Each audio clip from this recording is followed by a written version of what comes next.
Hello everyone, my name is Clay, and welcome to Terminally Nerdy, and if you can't tell from the thumbnail, or the picture, or the title, or any of the other stuff, today I have the privilege and the pleasure to talk to the man, the myth, the legend, Mr. Matthew Mercer. Hey, depending on who you ask. Depending on this, there's a lot of adjectives depending on who you ask.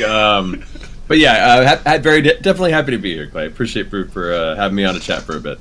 Well, thank you for taking some time out of your extremely busy schedule to do this, because it's kind of hard because I'm East Coast, you're West Coast. Yeah. So we have that wonderful 3-hour difference.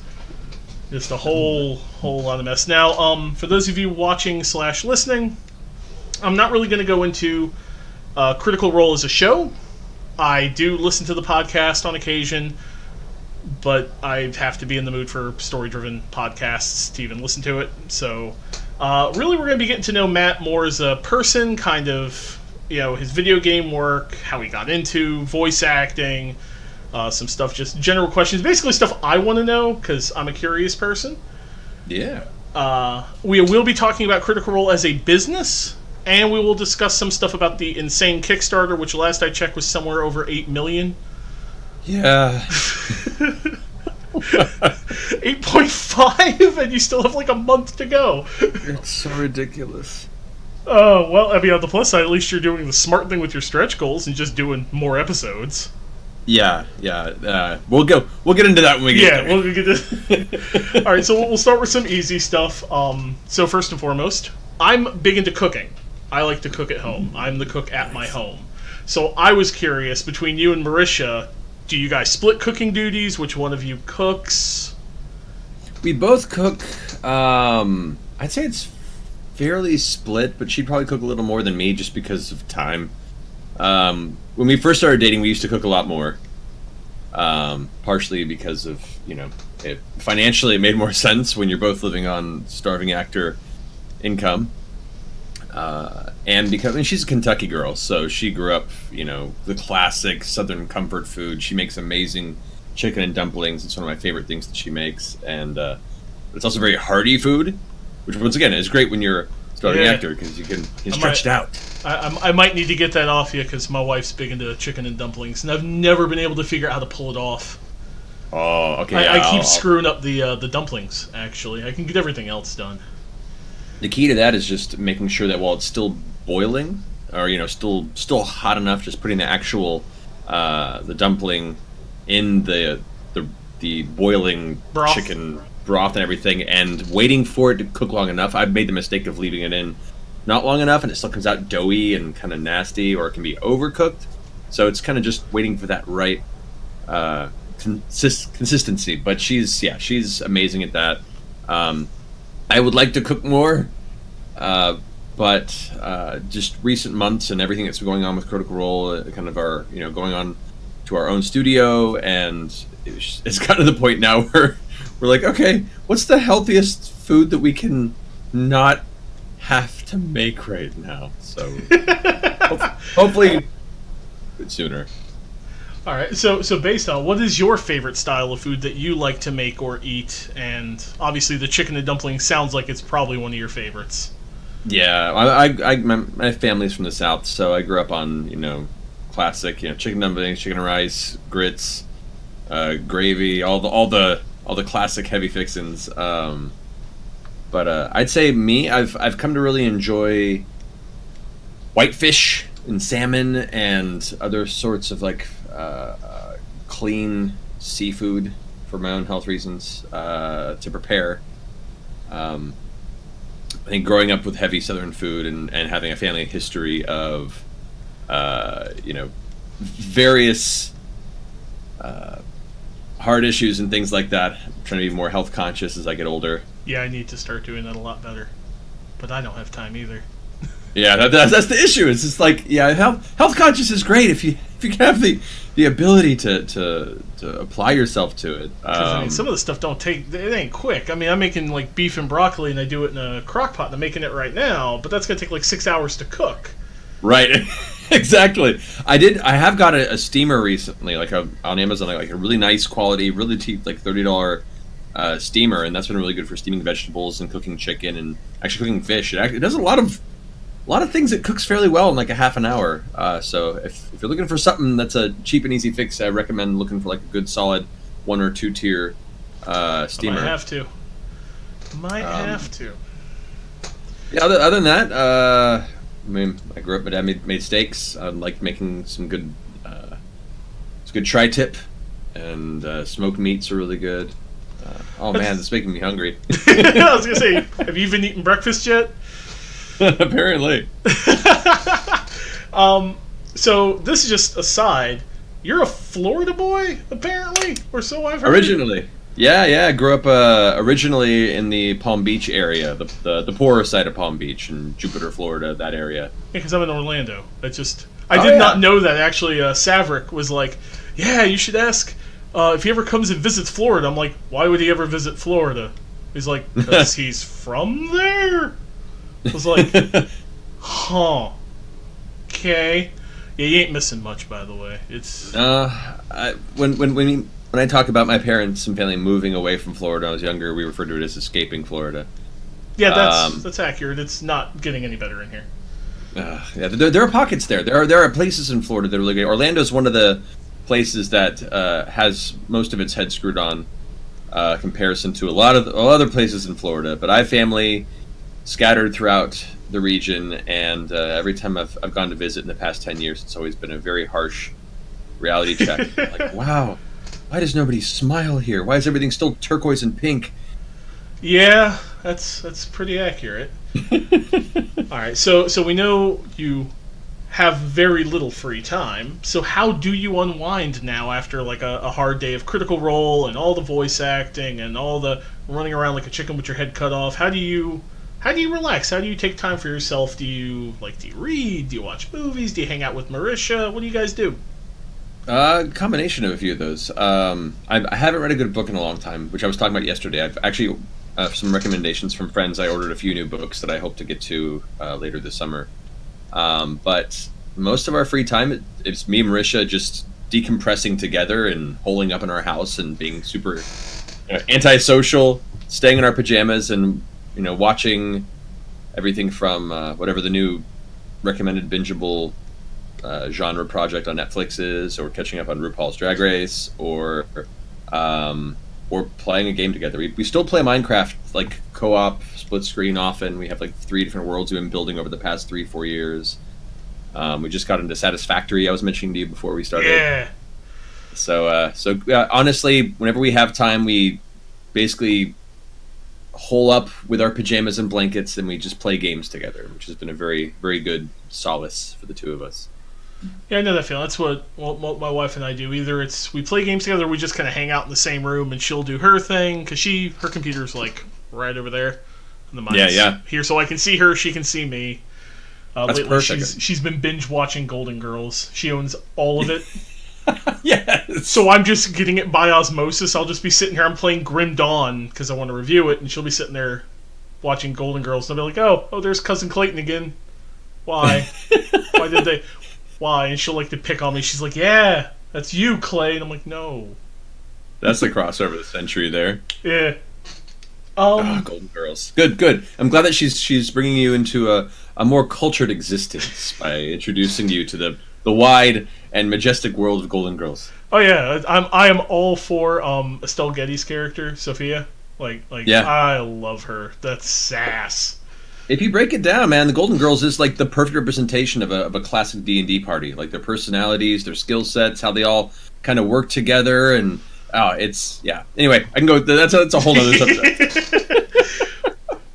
So speaking of, do you have any musical talents? Do you sing? Do you play any instruments? Any kind of hobby like there? A lot of people do music for a relaxation.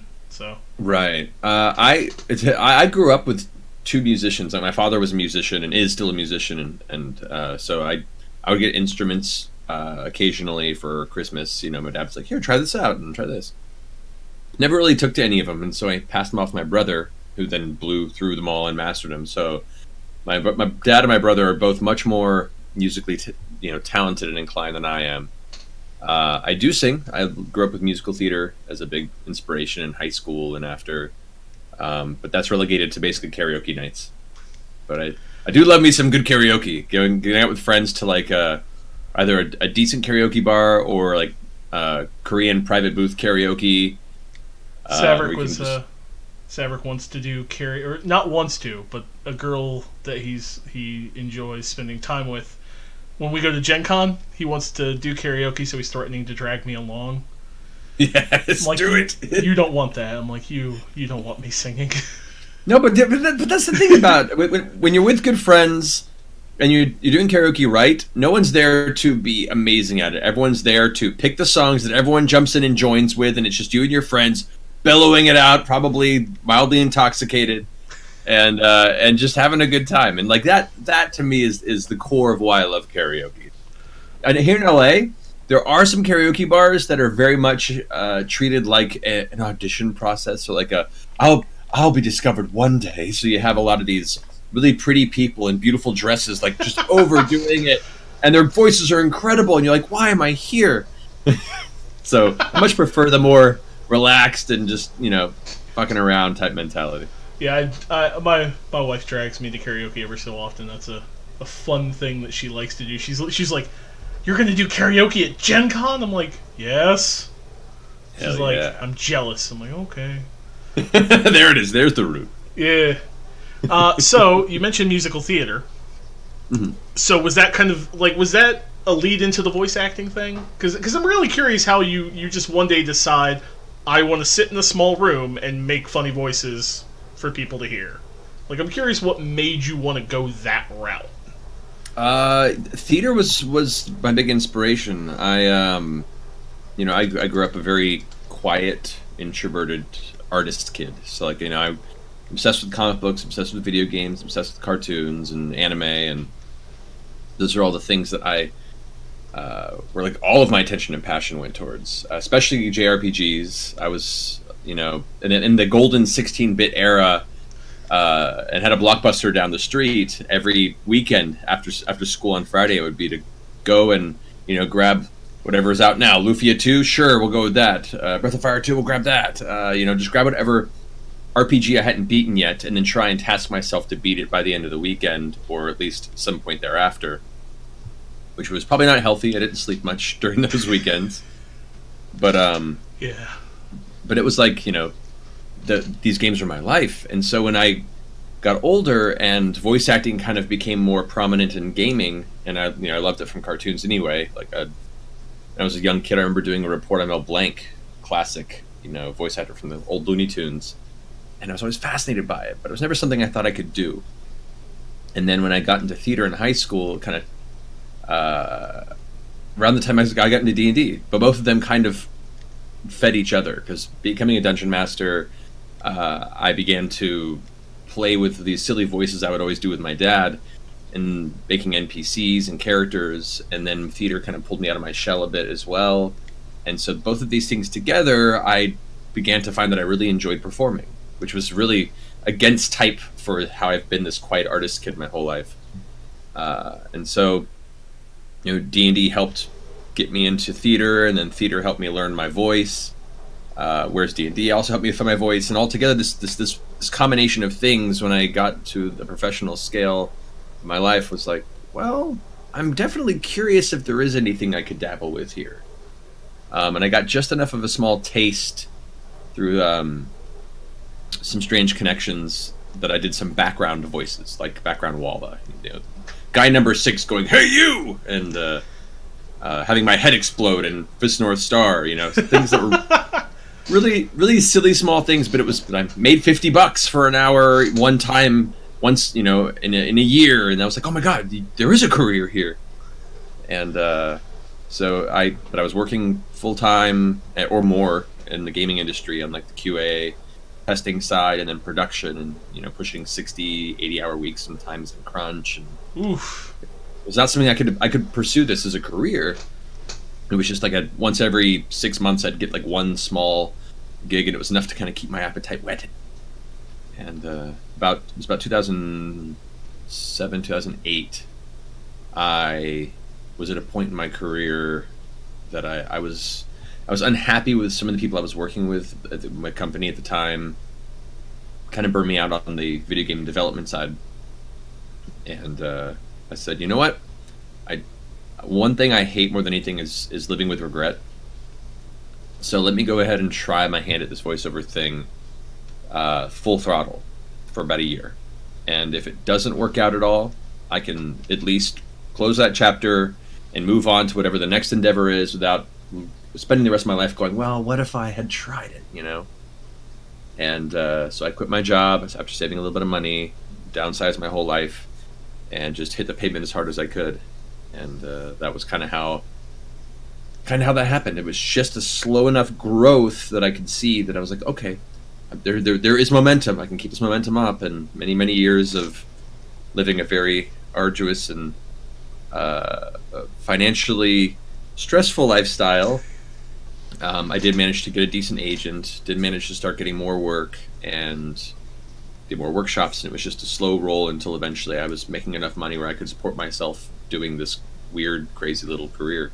That's kind of how the inspiration arc landed me there.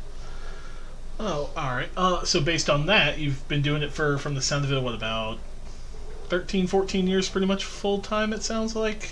2008-ish to about now? It's about 11, almost 11 years full-time, yeah. What is a lesser-known voice acting role of yours that you are particularly proud of? A lesser known can depend, because there is some genre work that people know really well. There is an anime that I did years ago that isn't quite as, universally known as things like Overwatch or, Fallout, called Fate Zero. That's part of the Fate Stay Night series. Yes, I know Fate. And the character I played in Fate Zero's name is Kiritsugu Emiya, who's this kind of this mage assassin who's one of the protagonists. Protagonists, I say in quotes, because he's a very morally dubious character in some ways. But just such a great series, such great music, and the art, and the story is super intense. And is he the one who partners with Excalibur? Yeah, Excalibur. With Arthur? with Saber. Saber. Yeah. Yes. Because I watched the Japanese version of it. That's him. He's the dark hair. He has the gun. He's basically just, everyone else uses magic, and he's like, no, I have rifles, guns, a particular gun that's designed to destroy mages, and and he's just such an interesting character, and like, just, I don't know. I'm really, really proud of that series, and I'm really proud of that performance. And I'll have to go look it up. I never finished the series, actually, so. Oh yeah, well, if you ever decide to check it out, maybe in English. So that, I'd say definitely Fate Zero is something I'm real proud of that maybe isn't as well known as I'd like it to be, but I still take a lot of pride in that one. Now, you've worked with a bunch of different companies, a bunch of different projects. Is there anything out there kind of like upcoming that you really would love to work on that you're aware of but you haven't been able to get into? Oh man.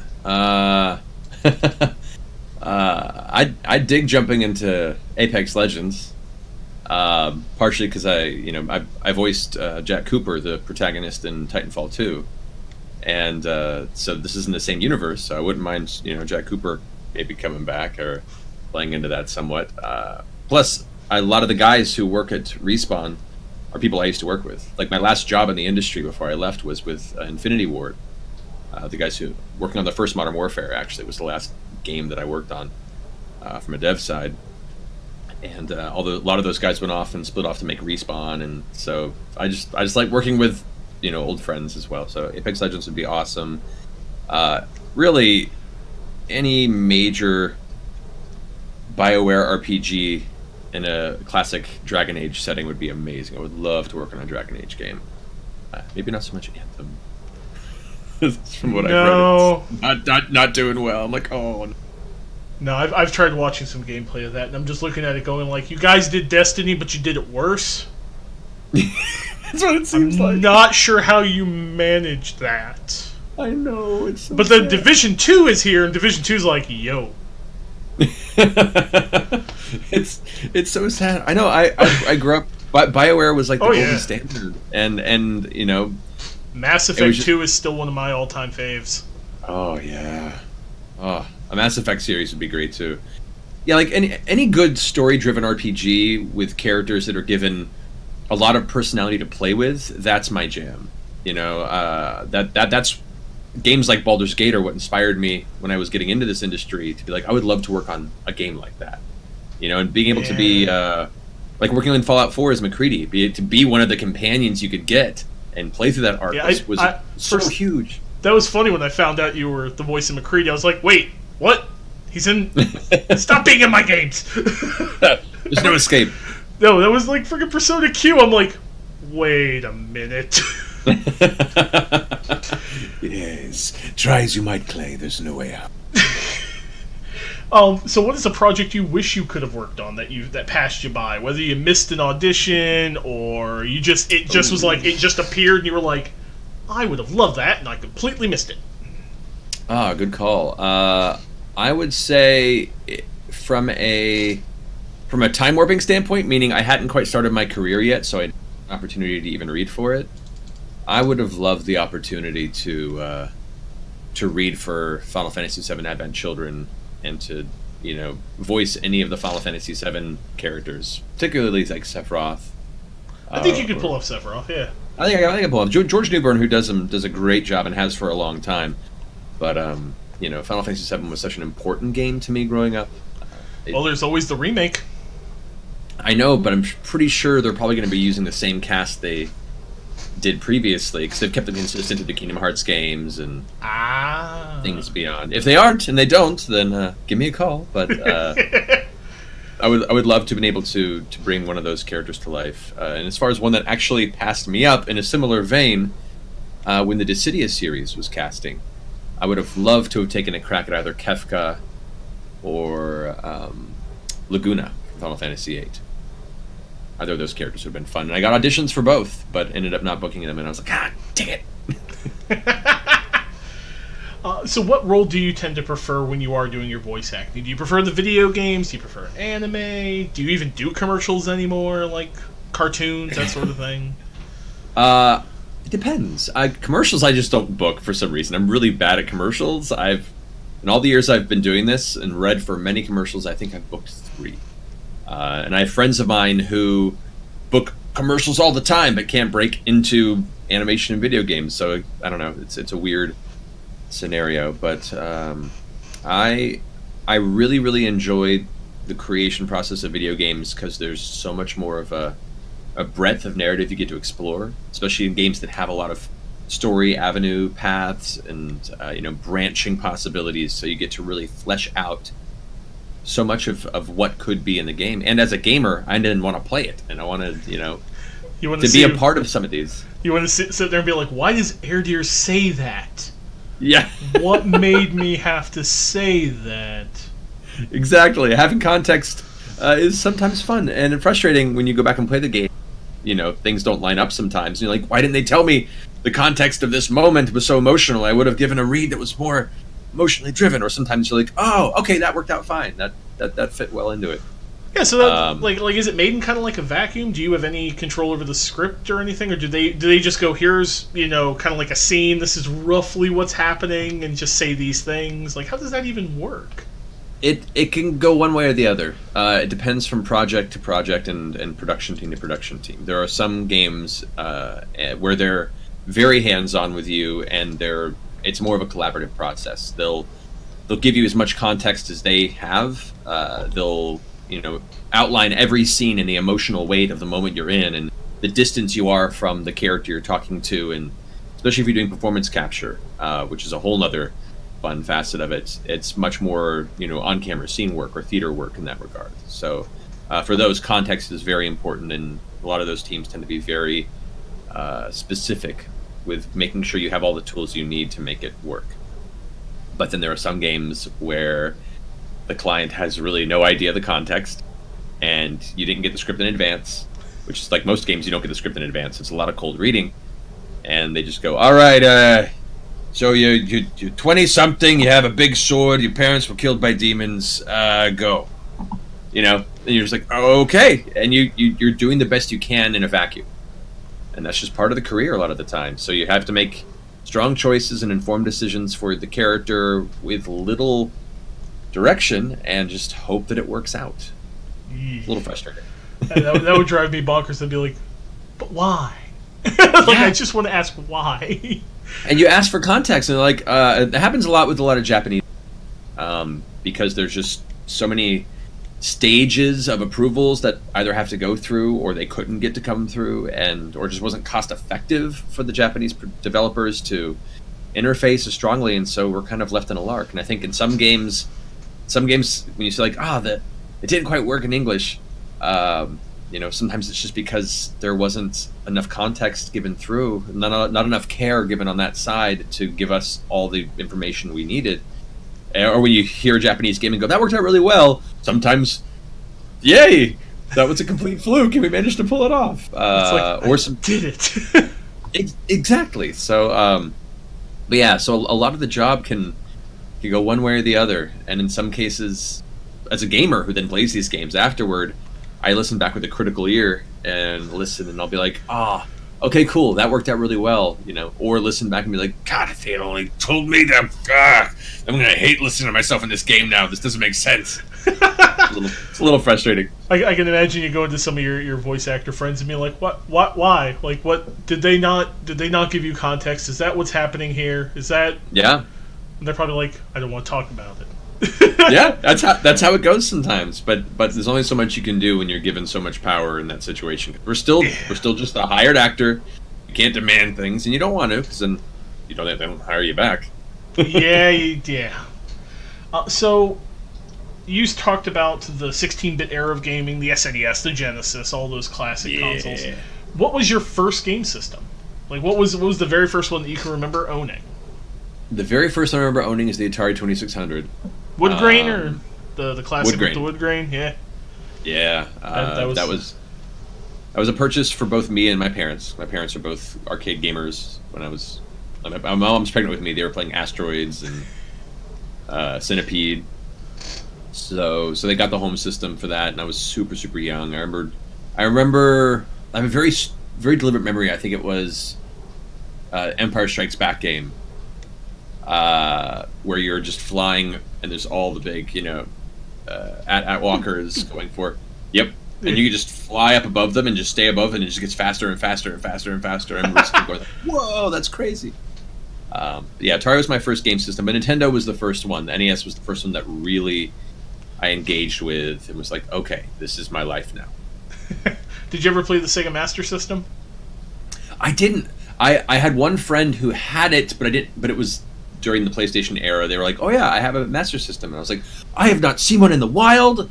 I was excited to look at this kind of relic that somehow I missed in my upbringing. See, that was what I actually got. I went to the Atari 2600, and then I went to the Master System. I didn't have an NES until the Super Nintendo came out, and I actually ended up with both Master Systems because there were two models. There was one with a card, right, and that was the first one I had. And then I had the little second one, and the only reason I got the second one is my mom and dad were separated, and my dad got sick and tired of carding it. So he just bought the smaller one and just kept it at his house, and then the bigger one was at mine. Oh, there you go. You got both relics. Oh, yeah, it was great. I don't have them anymore. They got lost when we moved once. I'm like, yeah. No. Yo, they're hard to find now. Yeah. Now, what is your all-time favorite system? Is it the NES, the Super Nintendo? Are you a PC guy now? Like, where are you going with it? Classically, it's kind of a toss-up to me between the SNES and the PlayStation 1. PS1's got some good stuff.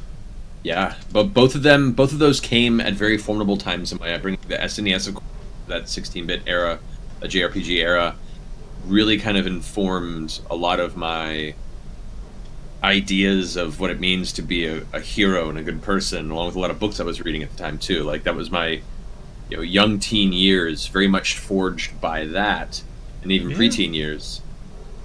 And then that straight went into the PlayStation era, and where we got, obsessing over Wild Arms and Final Fantasy VII and Star Ocean 2 and all those other classic and original. Breath of Fire 3. Breath of Fire 3 was so good.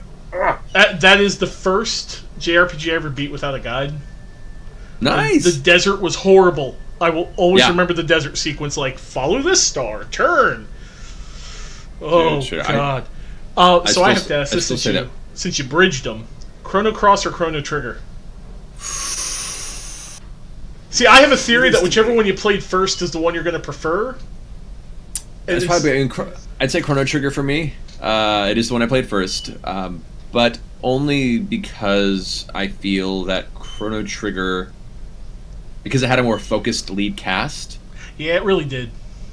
The narrative was a little stronger. Chrono Cross kind of felt like the bus RPG, where it was like, everybody get on the bus. Yeah. Hey, you're a dancing skeleton dressed like a clown. Get on the bus. You're a talking turnip with the sword. Get on the bus. You know, you're a dog. That's cool. Yeah, get on the bus. So that comparison puts Chrono Trigger a little bit ahead for me, just because the narrative was a little more focused. But I say Chrono Cross had an equally amazing soundtrack. I still listen to it. Oh my god, I listen to the theme song all the time. That Scars of Time is so good. The violins, ugh. I know a couple of people who do video game cover music. I was friends with a bunch of these bands. There's a whole scene down here, and none of them will do the Grandia theme song, which aggravates me. And none of them will do Scars of Time. They're already good. There's nothing we can do. Doesn't mean you have to remix it. Just play it yourself. Pretty much. Just for me. So obviously, this next question, I'm going to guess the answer. Favorite genre? I'm going to guess is JRPG or just RPGs in general for video games genres. Uh-oh. Did it freeze? I think it froze. Oh. There we go. There we go. Okay, perfect. I can edit that little bit out. Perfect. No, I'd say, yeah, RPGs definitely, with a close second to fighting games. I was very into fighting games in my high school years. I'm a little rustier these years. Tekken, Street Fighter. Do you prefer 2D or 3D? I prefer 2D, and I was very heavy into Street Fighter, specifically the Alpha era, like Alpha to Alpha 3. I was super, like, I did tournaments when I was in my latter half of high school. I went to the B3 up in San Francisco to actually compete nationally. Got my ass handed to me, but I got my ass handed to me by some of the big stars of the Sunnyvale Street Fighter crew, you know, Alex Valle, those guys. And then the Street Fighter 4 came out, and I got to be in that. Got to go and meet, the creators of Street Fighter, and I got to fight Daigo, one of the top Japanese tournament fighters, and had my ass handed to me by him, which was great. So, any upcoming game releases you're really excited for, and why? That I can talk about. Well, we're not talking about stuff that you're working on. We're talking about we're talking about stuff that's just in general. We're not talking about gotcha. like not like I worked on this thing and I'm super excited. No. I know. Like I'm a player. I'm used to that question. As a Perfect. player. Nobody ever asked me that. I like that. I am. Oh man, which one's?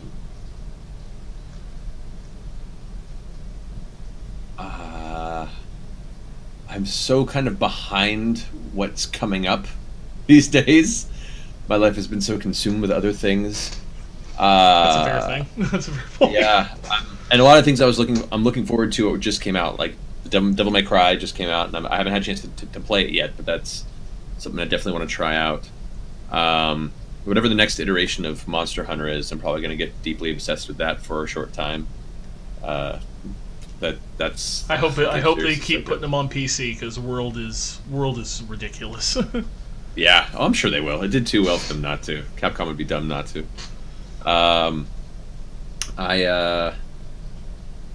If they ever finally release any sort of proper translation of Mother 3 for the Switch, I'll finally get around to playing that. I missed its brief release. I think it was on the Wii. Or was it Wii U? I think they did one translated version of it, didn't they? I don't remember. Because it would have been big news if they'd done it. It might have just been a fan translation. I know Earthbound is on the Virtual Console. I've got Earthbound. That's what it is. I've got Earthbound on my 3DS. Yeah. But if a Mother 3 translation comes through, I play the shit out of that, because Earthbound's another one of my favorite 16-bit RPGs of that era that's just heavily impacted me. Oh, I remember I had the strategy guide with the scratch and sniff aspects of it when it first came out. Gotta try to beat up the Starmen to get that one sword that just the freaking star equipment that Poe could use, but it was the only stuff that he could use. The only thing. God, I think when I did that, I came out of that like level 80. I'm like, well, now the rest of the game is pointless. I'm just gonna stomp everything. God, talking about good soundtracks too. Oh That was yes, awesome. it did. No, the whole music connection through the game where you're trying to create like one big song, and that was just. So Now I want to good. play Earthbound again. Same. I Yeah, have the three Super I got. Nintendo Classic too, so I'm like, I can play it there, I can play it on the go. Perfect. Outer Worlds? Outer Worlds, actually, yes. That I'm pretty stoked about. I saw some of the early stuff when we were doing Pillars of Eternity recording at Obsidian. They, behind closed doors, showed us some of the early stuff before they even announced it. Though I didn't know what it was called yet. They were just like, hey, there's a thing we're working on. Nice. And so, yeah, definitely stoked for that. Borderlands 3. Borderlands 3 I'm excited for. I'm wondering and hoping they find ways to kind of mix it up a little bit, because Borderlands 1 was so good, and Borderlands 2 was so good, but also still kind of the same thing from Borderlands 1, and there's only so much you can play the Looter shooter kind of thing. Yeah. Exactly. Get better guns to kill more things. To get better guns to kill more things. To get better guns before. Okay, I've played this game before, and they're also really long. Yeah, but I mean, but the story is great. The personality is great. If they can keep that type of clever writing and characters showing up and find ways to change up the gameplay a bit, then I'll be there extensively. All right, so let's switch gears a little bit. So you'd mentioned that you got into Dungeons and Dragons during your high school theater. How did you? Like, how did you even find out about it? Get into it. What was the edition you started with? I started with second edition. I had heard about it. I actually had heard about it originally from my grandma on my dad's side. My granny, she played it before I was born. That's cool. She was the of the grandparents. She was the heavy Tolkien nerd. She's the one who lent me my first Piers Anthony books. She read me Lord of the Rings when I was like 6 years old. So she's been a fantasy nut her whole life. And she lived up in this cabin in the Smoky Mountains of Georgia. This like little granny who was like you would never have expected to be a huge fantasy nut. But she also had a Nintendo, and we'd play games together. So she was the cool granny. Dude, no longer with us, sadly. But she told me about it when I was very young, but I didn't really interface with it until I was older. And Mom bought some books at a garage sale for me because the artwork was really cool. So I read them for the art, but I didn't play the game yet. I just didn't really understand or have anybody else to play with. And it wasn't until my freshman year of high school that the guys who were the heads of the Popular Arts Club, which was the covert public-facing term for the super nerdy anime video club, invited me to join their game. They were all senior freshmen, and I was, this kind of introverted artist kid, and they were like, "You've been doing some artwork for our club. You want to go ahead and join our D&D game?" I was like, "Oh, yeah, totally. Okay, I'll make a character." And so I learned the edition real fast. I made my first character, which was a wizard with the militant kit, which is I discovered through gameplay a code for useless. Because second edition, what you want to do with your low-level wizard is get right in the front lines and hit things with a sword. Gotta love that D4 hit die. Yep. Cast magic missile and then just run away forever. So, but that was my first introduction to the game, and it was less the gameplay and more the lead up to it that kind of really inspired me. Like reading through the rules and reading through the books and the spell lists and all the possibilities of what it could be. I got super excited, and then when I actually played the game with these guys, I was a little disappointed because the DM wasn't what I was looking for. It was definitely we're all fucking around a table. Kinda, yeah. Dungeon crawl, let's just kill things, roll in a loot table, fight over who gets what, get over, and he was the kind of dungeon master that also had his own character in the group. So he had his own DMPC, which is, that's fine, but he played it very much as, I'm DMing out of spite because nobody else will, so I'm going to put my own character here, and I'm going to give my own character stuff, the best stuff, and I'm going to argue with you over my character getting cool equipment. And so he had a paladin that he allowed to take the samurai kit, which is technically for fighters, not for paladins, so he was dual-wielding magical katanas. and when he reached a certain level, he got his holy quest for his holy sword +5. His quest was he woke up and it was just there next to his bed as a gift from his god because he's the DM. Oh, so yeah, it was one of those. One of those. Yeah, it had a lot of internal power struggle in the group in a very short time, and his idea of dungeon mastering was like, all right, you're walking through, you're on the path to the next town, and then he rolls a d12. 7 barbarians jump out of the bushes and attack you, and now we're fighting barbarians. Like, it was just that rinse and repeat. And so I was disappointed at the lack of imagination in it. And while we had a good time together, I eventually decided to leave the group and kind of start dungeon mastering on my own. And I had no example of what that looked like beyond what these games we played. So I'm sure I was awful for a very long time, but it was just me and a handful of my friends, and I ran the campaign for 3 years at home, and it was shades of ridiculousness and me fumbling the rules because I didn't know, and but we had a good time, and I became extremely addicted, and then that began to expand into other RPGs. We had to play Rifts at my friend Todd's house because he had all the books, and Rifts is ridiculous. Yes, it is. We played some Shadowrun. We played some Call of Cthulhu. We played, and then that just kind of expanded my world now to how many other RPGs there were out there, and that was a heavy path for the rest of my high school career. Now, have you tended to be the DM since then, or are you kind of like the forever DM most of the time anymore? Yeah, I always have been, but when I was younger and had more free time, I had other friends who would DM other systems and stuff, and so we used to have a bunch of friends who were all either game devs or worked at different elements of the industry, and there was a big house we called the Dude Ranch down in Santa Monica where a bunch of them are all roommates in this big house. And on weekends we'd get together, and one person would run a game of like Exalted, and we'd all make characters and we'd play a short-term campaign, or somebody else would then take up the mantle and they'd run a short-form game of Deadlands, and we'd all make characters and we'd play. So in that era, in the mid-2000s, we had more of a cycling DM scenario, but I've always kind of been the forever DM, honestly, because I just wanted to play, and unless somebody wanted to dungeon master, a game would never happen. And so I'd take up the charge and be like, all right, well, if I run this and I organize the schedule and reach out to email everybody to actually make us set aside some time, will you play? Like, all right, we'll do that. So it was more like I enjoyed dungeon mastering, but also it was the only way that I could make it happen.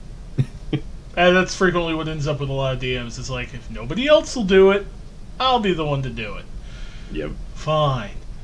So, you've played a bunch of other systems. Which one is your favorite non-D&D system that you've gotten to play, that you would want to play more of? Right. I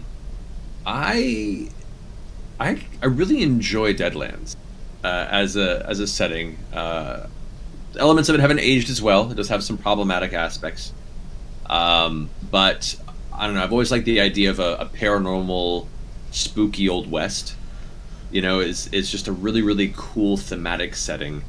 And I loved that as part of the character creation process. It was one of the first games that allowed you to choose perks to, define and customize your benefits of your character, and you could choose negative aspects to accrue to accrue balance to get more perks. So it'd be like, you get 2 perks, but if you take a couple of these shitty aspects of it, you could take an additional perk.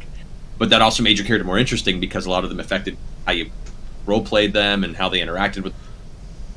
I liked the earlier edition also brought in the poker chips and card games, actual like playing poker as an element of the magic system, where in order to cast more powerful spells, you actually had to be dealt and play a winning hand in a game of poker against the game master. And I don't know, it's just such a unique and different way of playing the game, where it had its own kind of under the surface meta-game aspects. Well, they ended up taking Deadlands, and that's what Savage Worlds was built on. Yeah, and I've played Savage World Deadlands too, and it's a lot of fun. It's definitely a lot more of a friendlier system. The original Deadlands is a little rough around the edges, but I also kind of miss some of those creative system elements that of the first one that bloated it to hell and made it, you know, for some folks unplayable. If there was a way they could kind of bring some of that back in, but somehow make it a little more fluid, I don't know if it's even possible. But yeah, the poker would slow things down for the hucksters. yeah, it's unfortunate. But right. it was a cool memory. Oh yeah, people still play Deadlands, and I think they're making a new edition to go with the new edition of Savage Worlds that's coming out. Ooh, I think they're doing that. And I love Paranoia too. Paranoia was also fun. That is one I still want to try, so I can be friends with the computer. Yes. So D&D fitness is a thing, and I know that you have a workout routine because we've discussed why you were up at 6 o'clock in the morning on occasion. Yeah. So how do you stay in shape? You know, obviously you're trying to eat healthy, but clearly there's more to it than just that. And for anybody watching, you do have to both eat healthy and get off your butt. Yeah, it's a combination of the two. For me, just general physical well-being has been a challenge for most of my adult life. I've had periods where my health has, you know, been this interesting wave. I remember back when I used to work in the game industry, I had a period of time where I got to a very unhealthy weight, and I was just very sedentary lifestyle, not eating well, and just felt like crap. And I decided to make a major change in my life and begin working out for the first time. And I, you know, got my butt to it, like a 24-hour fitness, and just tried to figure it out and managed to get to a healthier place in my life. But I have a body type that always wants to drag back into that space. You know, I have like a what's called like a what's it called mesomorphic endomorphic kind of boundaries, what it's called. So carbs just stick to me, and on top of that, having a body dysmorphic disorder doesn't help either. So for me, working out is a way to kind of fight off a lot of that insecurity. Not all of it by any means, but it does help me when I'm on it for a while and I'm trying to eat well. It does make me feel a little less awful. But it's a struggle, and as you get older too, you know, I'm pushing 37 here in a couple months, and I'm 37 there's definitely next month. Oh shit! Look at that, we're right there. We are the same age. Yes, it's the weirdest thing. And you, but yeah, you hit a certain point where the metabolism really kicks off. Like in a younger age, you're like, I could kind of mess around a little bit. No, that there's a certain point in your life where the body goes like, all right, guys, we're putting this in slow mode forever, and that hit me real hard. Especially with Critical Role being on camera every week. You know, I hate being on camera. Like, that's part of the other reason why I like voiceover. Was I could disappear behind a mic and nobody really looked at me. So it was a big part of kind of dealing with that insecurity to even agree to start streaming the game. And, you know, especially with the attention it has now, part of that too is dealing with the insecurities of now there being hours footage of me, you know, for some months being very unhealthy, and you could see it in my face, just the kind of the physicality of it, and then some months looking better, and kind of, I don't know, it all feeds into that psychological insecurity aspect of it. But so for me, the workout has been an important part of getting into a healthier headspace, and in order to make it happen, I have to get up early. Otherwise, I'll never do it. You know, the older I get, the more responsibilities that I have to force myself to find those pockets to do it. And for me, it's 3 times a week at 6 a.m. now. I have to get up at dawn, essentially, and go and kill myself at the gym for an hour. Hey, whatever works. Yeah. You gotta do what you gotta do. Alright. So, I was looking at your Critical Role website at the various charities. You guys all seem to... You have the 826 LA, which does not have a chapter here in Florida. I checked. I was curious. Get on it, 826. Make a chapter out there, buddy. Yeah, because I totally have time to do that. Oh yeah, totally. Yeah, you know, 12-hour work days. Let's do it. But each person has their own charity list as well, and you have one called First Books, which I had never heard of. So what is this all about? First Book is about bringing or to help promote literacy, to gather books and stories and bringing them to communities that don't really have access to them, and really kind of helping exemplify the importance of storytelling and the importance of finding young kids and teenagers and children who just don't have access to not just the stories in the books themselves, but also places where they can be taught how awesome it is to be lost in these narratives. And it's something that's really important to me. I think it's something that we've also been sadly losing over time. Culturally in America, the importance of reading. We look at that both not just in the schooling standpoint, but in the important impact of good narrative on your growth as a person, on learning from the mistakes of the past and history, from finding and empathizing with characters in fiction to help you figure out who you want to be in those formative years.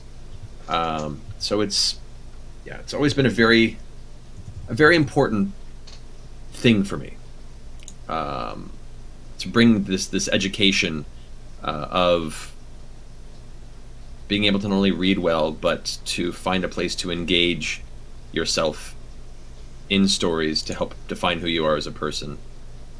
I'm really, really passionate about, and we're hoping we're in the process of doing something really cool with Critical Role from a charity standpoint that's been delayed thanks to our fantastic government shutdown a few months back.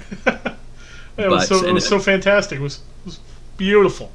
It's wonderful. But yeah, we'll hopefully in the next couple of months have some really cool announcements coming up with some of our bigger charity initiatives too. First book is still primarily my personal focus. We have the opportunity to do a lot more cool stuff. Yeah, I'm big into like reading, and in fact, I was saying like if you took my interest, it went video games, then books, and then tabletop at the bottom. Unfortunately, like I read daily. That's not unfortunate, dude. That's great. I miss that. I used to consume books ravenously. I have a collection that are just building up. Like I've one stack of games back been building up on one side of my entertainment center, and a stack of books on the other. Yeah. It's like, ooh, what's that? New cool book. Wait, what? Oh, I've still got like 15. Thankfully, and the problem is now that you have Kindle, so like my phone is just filling up. Like I reread since the beginning of the year, I've reread the entire Dresden Files, all 15. I read Magnus Chase, and now I'm going through urban fantasy called Sandman Slim, which I've already read half of. Nice. I do it at breaks at work. So, mentioning Critical Role and all the stuff going on there, how does it feel now that you guys are basically by yourselves now? It's Critical Role, a company that does Critical Role and does all these other shows. How does that feel? It feels really... It's awesome. It feels special. The fact that we have been able to get where we are now is crazy. We never expected it. So much of our growth as a show has been kind of reactionary, just trying to keep up. We didn't set out to be a company. We didn't set out to have a channel with content. We just kind of kept reaching points where we realized we had to grow. And then reaching a point where we couldn't do everything that was required of us alone, so we had to hire people. And so it's been a very surreal, strange experience, but ultimately really, really amazing. One, because whenever you and your friends go into business, it's a very scary thing. You hear so many stories about how that becomes the moment where the friendships change, and where people suddenly turn and try and find ways to extort and make money, and that was our biggest fear this entire time. So we've all been very deliberate in checking in with each other to make sure that we all were comfortable with our responsibilities, that we kind of divvied up, and still check in weekly with everyone to make sure we're all kind of on the same page. And it's been weirdly magical. Like, we've had no hiccups. Any disagreements we've had, we've ironed out very quickly and respectfully, and it seems like it's going too well, which of course makes you go like I was nervous as well. But it's we're very lucky that we have a lot of really talented people that have come on board to help us and are handling a lot of the business aspects of it that we cannot. Marisha's been kicking ass as the creative director and producing the additional content for the stream. We've now with the Kickstarter, it's been its own kind of unexpected explosion, and now it's wild to be put in a position or a platform to have this much attention put on you that you never really asked for. But it's also exciting to know that you have a little bit of influence now to try and lift others up with you. I'm so continuously and perpetually grateful that I even have a fraction of the opportunities that I have. And I understand also that there's a lot of people out there that deserve to have opportunities as well. And there are people that lifted me up to get me where I am today. This wasn't me against the world and I climbed up that mountain. You know, there were other people who helped me. There were other people that went out of their way to lend me some advice, or to introduce me to a person, or to take a little bit of faith on these weird ideas that I had, and, you know, give it a little boost. And so as much as I can pay that forward and carry that to others, I intend to do that with, you know, every ounce of goodwill that comes my way. Now, you've got a bunch of new shows on there. Obviously, you got like Mame Drop and all these things. How are they doing? Like, are they doing well, or have they been well received? Like the pub draws and the Mame Drop, and yeah, they've done a lot better than we expected. You know, we have our core shows, Critical Role. That obviously gets the majority of the views and attention, but we're not producing content to be the most popular. You know, we're not trying to make the most money. We're not trying to be a media juggernaut. We're instead focusing on making a small number of curated shows that we're generally excited to make, and that we think a fraction of our audience might be interested in seeing too. And that's what Marisha's doing such a good job of developing and creating. A lot of these are her ideas, and they've done a lot better than we expected. And a lot of people are really finding connections. Pub Draw, we are continuously blown away by the amount of artwork people are cranking out with each episode, and watching their improvement week to week has been really incredible and inspiring. Between the Sheets has been a series that's allowed us to get under the hood and just have really open, honest discussions with people of different types of storytelling and different industries and such, and we're hoping to continue to expand that, both as inspiration to us to hear these people talk, but also to hopefully inspire other people as well in their facets of their life. And yeah, we're just excited that people give a shit at all. Really, that is I think the thing I hear most about creators, no matter how big or small, it's that people actually care. Yeah. What? It's the craziest thing. It's like, I'm just doing nonsense. Now, now, from the sound of it, Marisha, she's kind of, since she's the creative director, do people come up to her and are they the ones pitching it? Like, did someone come up and say, hey, I want to do this pub draw thing, this idea, or is she going, hey, everybody, what do you think of this? And then kind of go from there and kind of pick hosts. Like, how is the creation process there for these shows? It's both, actually.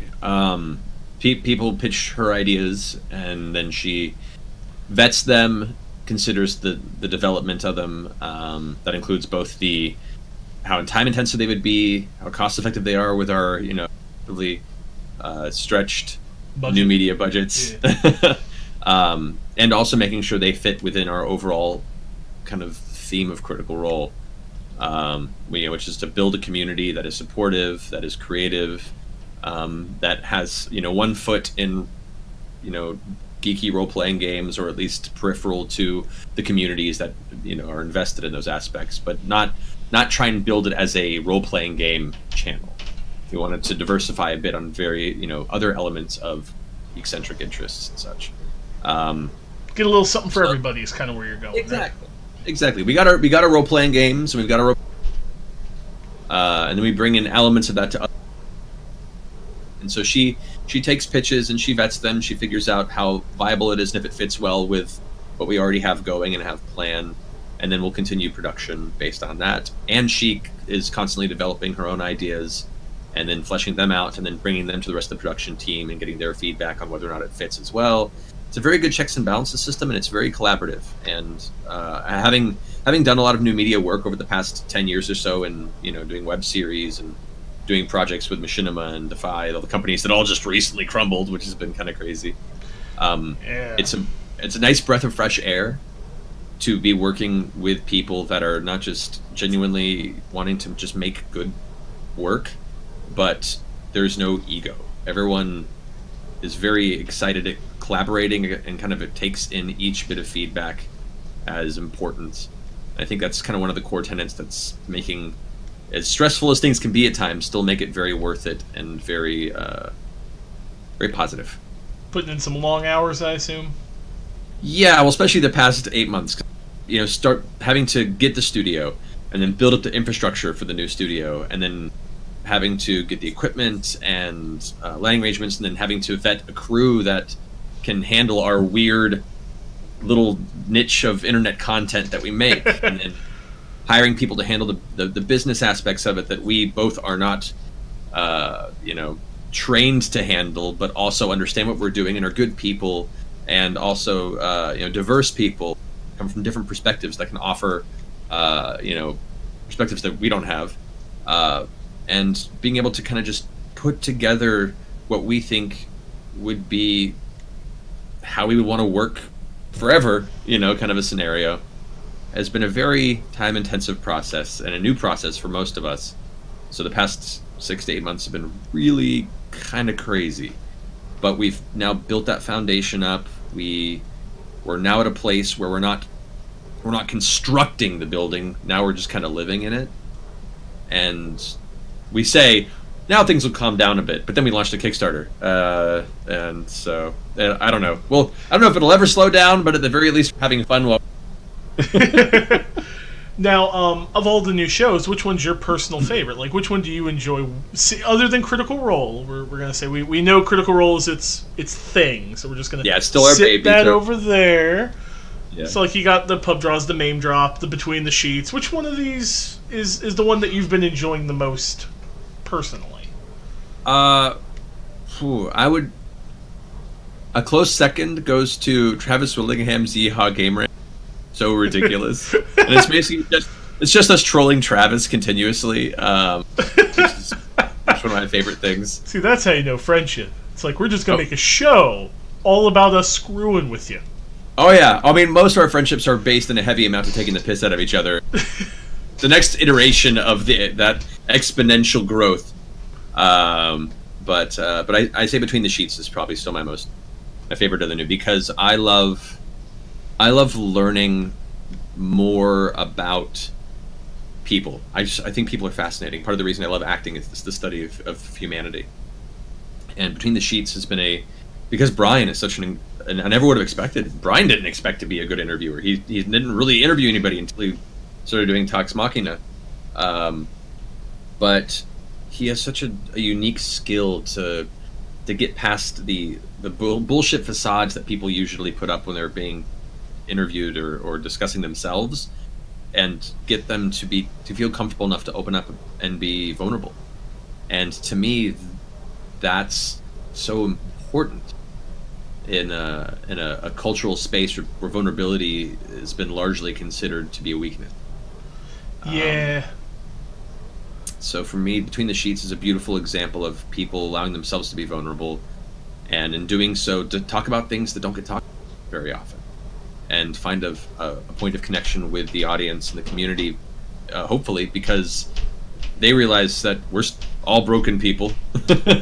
We all have our deep-seated insecurities and our issues and our triumphs and our failures and our sadness, and that's okay. Yeah, one thing I've always tried to do personally is I don't try to hide who I am. What you see is what you get. I love that. I think it's how it should be. I don't. I hid myself for so long growing up, and it sounds like kind of like you did, similar. There's no point in it anymore. Me. Yeah, yeah. Well, because now we've found our people, and we have spaces. Yes. Where we're not going to be ridiculed and lambasted for it, which has Yes. been so much of, like I said, vulnerability seen as a weakness, and culturally, America has always, especially men in America, vulnerability is seen as this very unwanted and this unfortunate thing that you should never expose or even talk about, and that's not the case anymore. We're getting at a point now where that openness not only is important, but it's necessary, and I'm happy that there are people like you out there that are being this open, even if it's difficult, because one, it helps other people understand that it's okay, that no matter who you are, and two, it helps you understand when you're open with the people that do come along with you on your journey, that they know when you need support.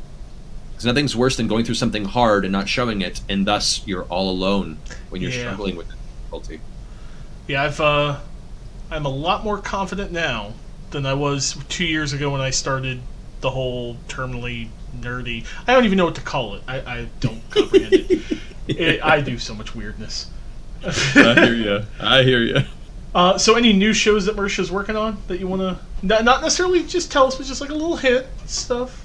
Okay, she's developing a few things. One of them, I will say, a lot of us are comic book fans. I mean, you have your own comic book now. Yeah, which is crazy. I'm still processing that. But yeah, so she is developing something in that sphere to celebrate. Then I think you'll be covering video games, comics, and tabletop and interviews at that point if you get something comic book related. You'll just be missing TV shows and movies. Yeah, but there's plenty of that out there too. Yeah. I don't feel like that's not getting enough coverage. If that's all entertainment goes in on these days. And now we're going to get to close to the end here. Got a couple more. We're going to talk about the Kickstarter. Yeah. So, $4 million in less than 24 hours, and last I checked it's at $8.5 million, and you got like 30 days left to go. How are you feeling about this? It's a lot. It's a lot. I'm feeling a lot.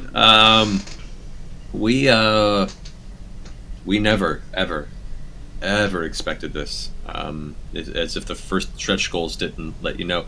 Yeah, we were reticent even doing a Kickstarter because it felt kind of, whenever you're doing any sort of crowdfunding, it's a strange ask of a community. It's a trust thing of going, I have an idea.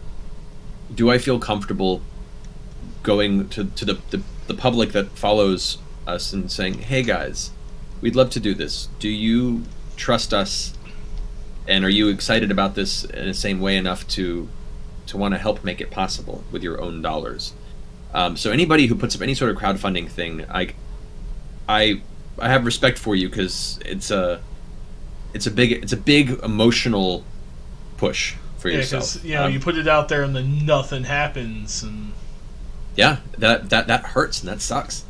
And I've done a Kickstarter before this for a web series, and that was an arduous process, and it was a fight to the bitter end to even get our first goal of funding, and we did it barely. And then, in order to do so, some of the promises we made in the rewards ended up being a huge headache in hindsight, and so I did not have a very positive experience with that Kickstarter. So this was very like, okay, well, are we sure we want to do this? We can't fund this ourselves. We don't have the means at all, but we can maybe put a little bit into it. If it doesn't meet its goal, maybe we can cover a little bit of that tail end. Like, we had a lot of talks about that, and then the stretch goals were very much pie in the sky. Like, I mean, if we ever even get, maybe we can do an additional 22 minutes of animation. God, even an hour long, crazy. So we put that out there, and the response was a few things. It really showed unexpectedly just how how incredible the support is from this community. I have never been so thoroughly, and I say it a lot, I know, but I have no other way to describe it, so thoroughly humbled by the response. It's been a lot of emotional weeks. A lot of tears shed and just disbelief at this. And my big thing is I just want to make sure that we do it right. I want to make sure that we make proud every person who's made this possible. It's also been an incredible realization of how much responsibility this is going to be. You know, we had kind of scheduled for, from a personal bandwidth standpoint, maybe 66 minutes of animation. We're now doing an entire series, so that means that we've brought on a lot more people, a lot more meetings with the animation studio, with other creative developers and people that we bring on board to make this possible on the scale that we want to. So it's definitely scaled up the time commitment this is going to be, but it's worth it. How's everyone else handling it? Same. Same role. Like, I mean, there's that like little image of like you. I think it's you, Travis, and Marisha, and you're all just like. Yeah, it's still that. And we're now 3+ weeks in, and every time we are warning each other, the usual response is, "What is happening? What is this?" So it's really incredible. It's also, strangely enough, and this is kind of an interesting point of conversation. It's brought a lot of outside attention to what we're doing, and for better and for worse. MSNBC did something I saw, right? Yeah, MSNBC, a lot of Forbes articles, Variety had like 4 different articles on it, which was really incredible. But it also meant that a lot of companies that have no idea, or at least have not given a shit before, are starting to come out of the woodwork and being like, "Hey, how can we work with you guys? How can we partner with you guys? How can we sponsor this?"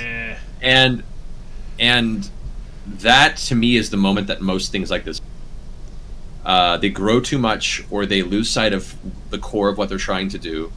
And they get greedy. Yeah, and we've had to say no to a lot of things, and we're damn proud of it. There's been a lot of general shady, or at least uncaring, unrelated monetary interests, and venture capitalists and people out of the woodwork that suddenly want a piece of this, and we've just been batting them off. And I'm proud of us that doesn't matter how much money gets talked about, that we know that the reason we're even this successful and have this attention and this community audience is because we've stuck to our personal beliefs of how important this is. This is our legacy. This isn't some startup that we sell off and retire early. We don't give a shit. This came out of our friendship. This came out of our love of each other, and then eventually the love of this community that was born around it. And nothing is worth that. And so it's been a very weird, unexpected scenario to feel like we're kind of fighting off a zombie horde at times, but also really, I don't know, it feels really special to know that we don't need that. To know that. I'm proud of you for sticking to your guns. I hadn't even thought about that. I'm proud of you. Because well, I know enough people who'd be like, "Oh, you offer me how much? Yeah, sure, let's do it. That'll set me for life. We're done." Yeah, and that's not what any of this is about. This is. If one thing I've learned through all the chances we've had to meet community members, to go to conventions and talk with people and go to events, and unexpectedly, and on so many levels, this little game that we played together, that's our excuse to kind of let loose and just tell a story and share our friendship with each other at the table, has helped so many people out of dark periods of their life, has helped people out of terrible bouts of depression, through suicidal thoughts, through major loss in their personal life, and has become a beacon of community and renewal for these people.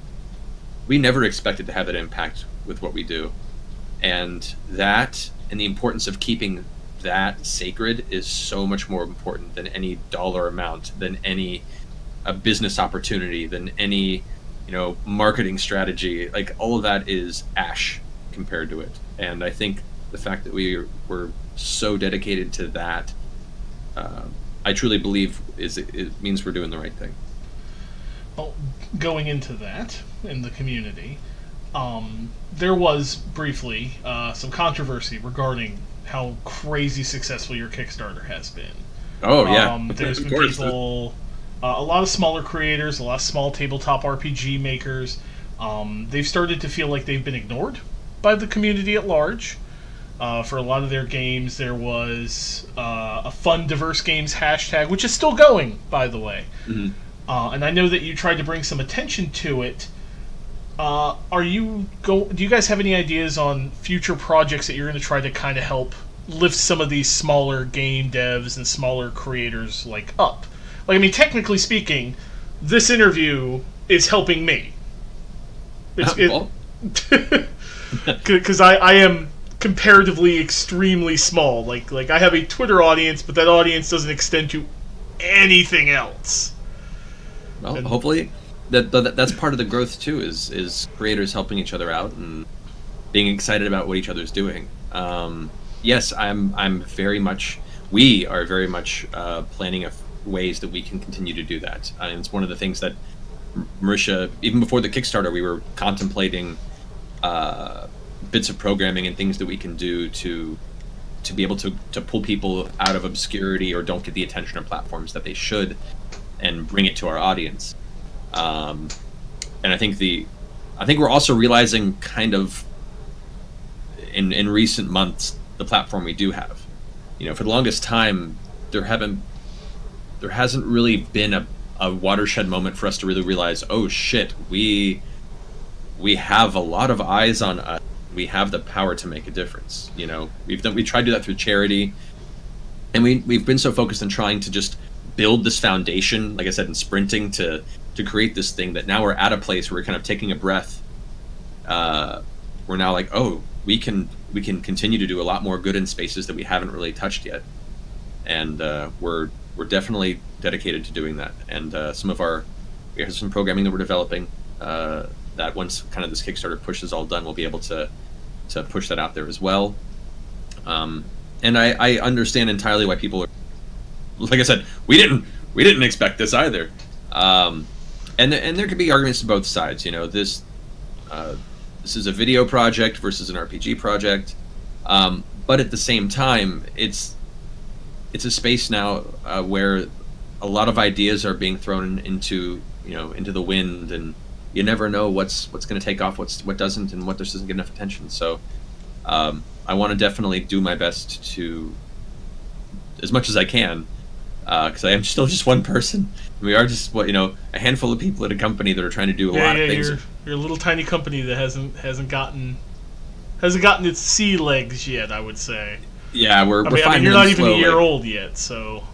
Yeah, so we're working on it. But I get messaged every day 10 Kickstarters, people wanting to and I, on one hand I want to help everyone. On the other hand, I can't just be again spamming Kickstarters, one, because I want to research each one, and I look towards them and figure out which ones probably need a boost more than the others, and which ones seem to have a legitimate longevity. And even those there might be multiple, like, well, week, or like, you probably have this. If you already are on the track for funding, maybe you don't necessarily need a boost.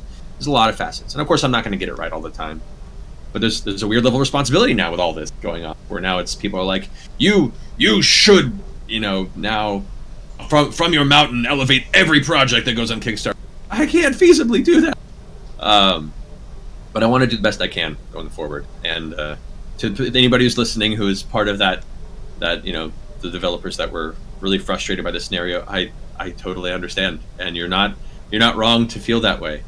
I am excited that as an industry, as a tabletop role-playing game industry that was very much on its last legs 6-7 years ago, we're blossoming now, and it's because of this kind of new renaissance that has come because of 5th edition's accessibility, a whole new generation of people that are now getting introduced to tabletop games and all the different systems and game types that are out there that they never had access to. Streaming has helped with that somewhat. this is now an industry that is larger than it's been in a long time, and I'm so happy to see that as a person who grew up watching all my favorite game stores close, one by one through the 2000s.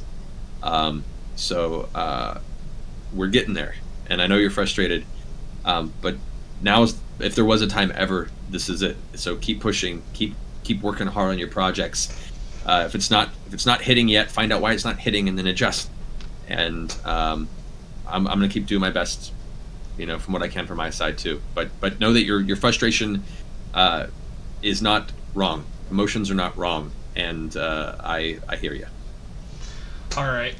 So we're gonna close this out. This is a personal question from me. So I tend not to bring this up. So I have a Patreon. It's patreon.com/terminallynerdy. It's to support stuff like this, video game reviews, book reviews, streams, tabletop stuff. I basically try to tackle anything with a story to it. Mm-hmm. And a lot of people out there are not aware of this, but you are a patron of mine. I am. And you may not be aware, but you've been a patron for a year as of April. Oh, shit. Oh, yeah. Wow. Yeah. That's awesome. So first, personally, thank you. Of course, man. But something I've always wanted to ask, I figured if this is ever a time to ask this, to have the audience to hear it, what made you decide to support me in the first place, and why have you kept it up? Originally, I think it was... This is gonna be interesting, because I love the idea of there being well-spoken people who are willing to discuss and debate all facets of industry and community. I think healthy debate and healthy perspectives are very important. And I think the first time we ever talked online was when there was a discussion about Critical Role being detrimental or not to it was the game industry. Yeah, that video is still there. It's Actual Play Podcast, Perception versus Reality. Yeah, and I felt it was a great discussion, and we had a great discussion about the positives and negatives of the whole thing. And it wasn't about me defending myself by any means, because there are valid points all across the way. And there were people that were defending me against the video that I was like, no, that's not what this is about. This is a great discussion. And I think we interfaced based on that video, and it was such a positive, refreshing conversation. Whereas the internet can be so conflicting and so combative in a lot of ways, that not only that I find your discussions and your arguments for it well thought out, but I don't know. There was an energy to the way you interfaced and the way that we had this discussion that I was like, I really like this guy, and I like that he's having these topics come up, and I like what he's doing.